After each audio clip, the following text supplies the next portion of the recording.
Testing is our most important tool in beating this virus.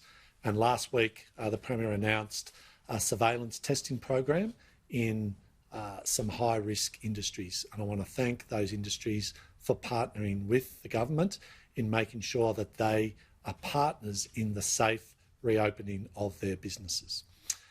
As the Premier indicated, we are rolling that program out this week in fish, poultry, abattoirs, warehousing, those areas that the data tells us have been high-risk areas for this virus to spread. And I want to thank the employers, I want to thank the workers, and I want to thank our frontline local public health units who are out there doing the work to make sure that our testing is targeted and effective. As the Premier indicated, over the last few weeks, the Doherty Institute and the government have been trialling a saliva test, still a PCR-based test as per the nasal, more intrusive program. This test, which I'll let Alan talk to the science about perhaps, is less invasive, and we've seen it trialled in Bendigo, the Central City and Dandenong, and it's looking very good.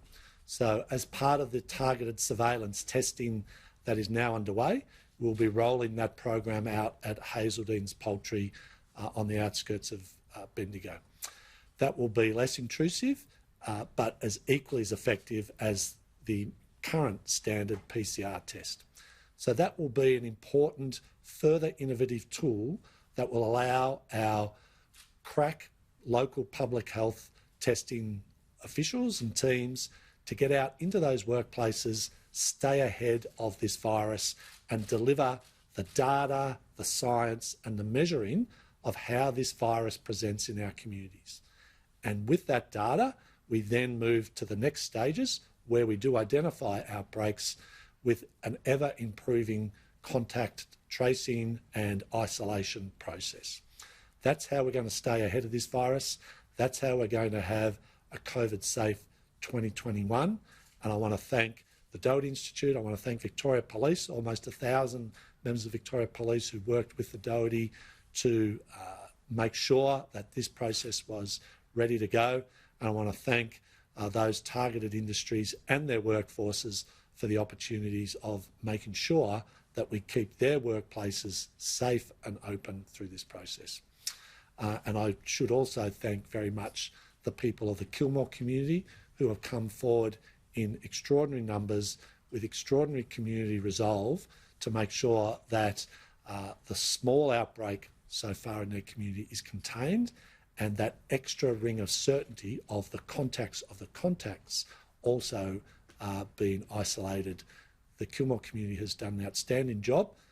All Victorians have done an outstanding job in the sacrifices and the efforts they have made. So I suppose I just finished by reinforcing how important testing is. Testing for symptomatic cases with even the mildest of testing, even the mildest of symptoms. Come forward to over the 200 testing sites around the state. If you've had your test, wait at home until you get your response from the officials. That is now almost certainly within 24 hours. Increasingly, it's within a few short hours. That then gives you the certainty you have to make sure that you are safe to participate within the rules of our Victorian community. But the next step, the targeted surveillance testing for asymptomatic workplaces, is even that next level of certainty and protection. So testing provides us that critical tool in safely reopening. Make sure that if you're in those workplaces, you participate, and we make sure that the new saliva rollout of this system will make it easier for you to participate in that surveillance testing. We're hopeful that that will increasingly become part of the options that our testing teams will have right across the state, probably by the end of the year.